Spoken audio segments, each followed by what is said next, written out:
मैं डॉक्टर नरेश चंद्र गोयल, सह आचार्य Hindi, MSG college Bharatpur, BA part के प्रथम के विद्यार्थियों का प्रथम प्रश्न पत्र पर बात चल रही है।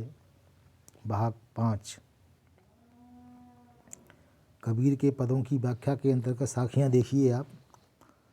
साखियों की व्याख्या के अंतर्गत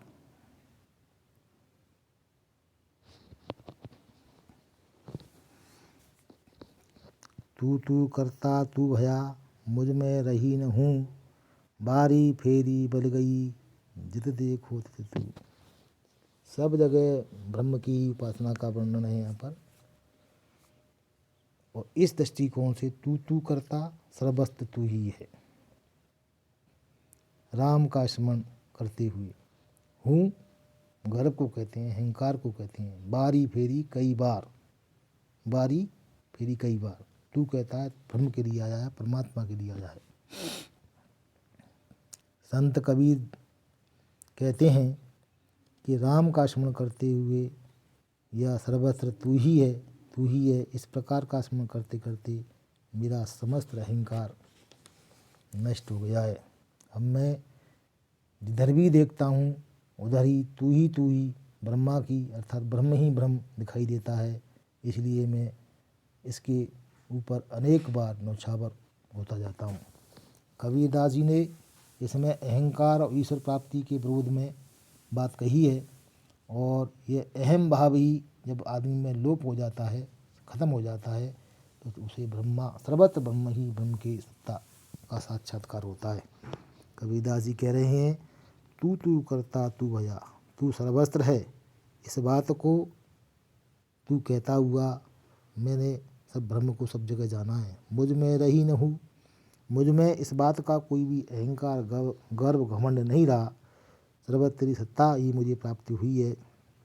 बारी फेरी बल गई, जित देखो दित तू, जिधर देखा तो यही देखा। इस प्रकार से मैं अगर तेरे पार, तेरे ऊपर कई बार नौछावर हो जाऊं तो वो भी कम है। बलिहारी जाती हूँ, कई बार नौछावर हो जाती हूँ। कबीर निर्भय राम जपी, जब लग दीपे बात, तेल गठिया बाती भुजी, तब सोवेगा दिन रात। उन कबीरदास ये साखी के अंतर्गत उन लोगों को कहना चाह रहे हैं जो संसार में रह करके ईश्वर को स्मरण नहीं करते। कबीरदास जी कह रहे हैं हे जीवात्मा, हे मनुष्य हो, निर्भय राम जप, तू निर्भय हो करके बिना किसी डर के निडर हो करके राम के नाम को जाप कर। जब लग दीपे बात, जब तक तेरे शरीर रूपी जो दीपक है उसमें आत्मा रूपी जो ज्योति है वो जब तक चल रही है, जब तक तू निडर हो करके राम के स्मरण का जाप कर, जपन कर, स्मरण कर। तेल गठिया बाती बुझी, जब आत्मा रूपी तेल जब समाप्त हो जाएगा, तेरा शरीर छोड़ जाएगा, तब सोवेगा दिन रात, तब पूरे दिन तेरी मृत्यु हो जाएगी। तो 24 घंटे दिन रात तू सोते ही रहना, अर्थात न तू इस लोक का रहेगा न पारलोक का रहेगा। अर्थात जब तक ये शरीर में जीवात्मा रूपी अंश है तब तक तू राम के नाम का स्मरण निर्भय होकर के कर, बिना किसी डर के कर। कबीर सूता क्या करे, उठ कबीर सूता क्या करे, जाग न जपे मुरार, एक दिना भी सोए सोवना, लंबे पांव पसार। कबीरदास जी कह रहे हैं यहाँ पर कि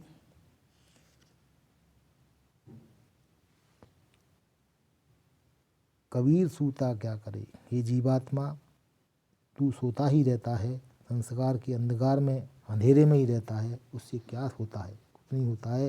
अर्थात सोने से, ब्रह्म के नाम स्मरण न करने से तेरा कुछ की सिद्धि नहीं होगी। जाग न जपे मुरार, मुरार कहते हैं मरु नामक राक्षस का वध करने वाले कृष्ण। कृष्ण यहाँ पर तात्पर्य है ब्रह्म के लिए आया है। जाग, जाग करके, जागर सुसुप्तावस्था से दूर हो करके तू जागृत अवस्था में आकर के मुरारी का नाम क्यों नहीं जपता, ब्रह्म का नाम क्यों नहीं जपता।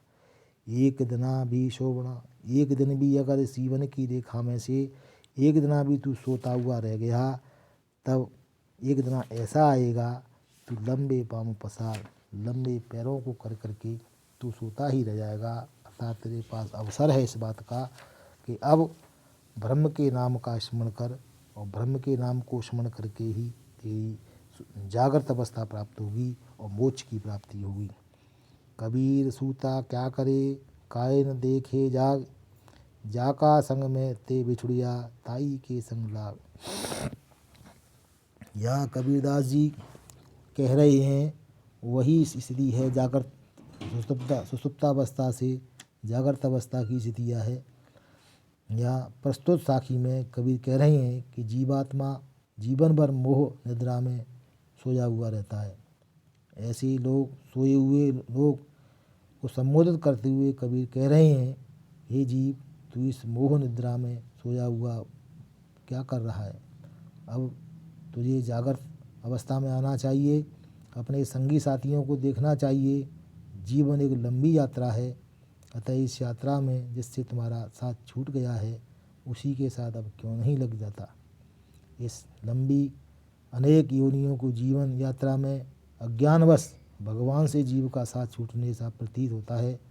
वह अपने को भगवान से पृथक समझने लगता है। ज्ञान रूपी जागृत अवस्था के आते ही जीव ब्रह्म से अपने संबंध को पहचान लेता है, उसी से तन्मय हो जाता है।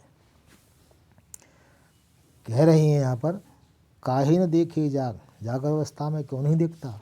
जाका संगते बिछुड़िया, जिसके साथ रहने तू बिछुड़ के अलग हो गया था, ताई के संग लाग, उसी के संग क्यों नहीं लग जाता। कबीर सूता क्या करे, उठ न डोबे दुख, जाका वासा गौर में क्यों सोबे दुख। इसी बात को सिद्ध करते हुए कह रहे हैं कबीर, वासा कहते हैं निवास को। कबीरदास जी का जो संबोधन है वो कह रहे हैं, हे जीव अज्ञानता के अंधकार में पड़ा हुआ क्यों सो रहा है, उठकर ईश्वर के सामने अपने दुखों को क्यों नहीं रोता, अतः रोता रोकर अपने समस्त दुखों का वर्णन अपने प्रभु के सामने क्यों नहीं करता। कबीर सूता क्या करे, सोते हुए हे जीवात्मा, सोते हुए क्या कर रखा है, तू क्यों सोता हुआ है। उठ न देखे दुख, उठ जागृत अवस्था में आ, और न रोवे दुख, अपने दुखों को रोने के लिए क्यों नहीं तू उसके पास जाता, भगवान के पास आता, ब्रह्म के पास जाता। जाका वासा गौर में, गौर कहते हैं कब्र, कब्र जिसका निवास कब्र में है, जिसे निश्चित रूप से मृत्यु के मुख में जाना है, उसे इस प्रकार चिंता रहित होकर के सुखपूर्वक सोना उचित नहीं। मूर्ख जीव समझ, अंत में कब्र में या शमशान में ही सोना है। तुझे सुख से नींद भर क्यों आ रही है, यह समझ जीवन मृत्यु पर्यंत दुख में ही है। सो क्यों सोवे सुखपूर्वक क्यों सो रहा है।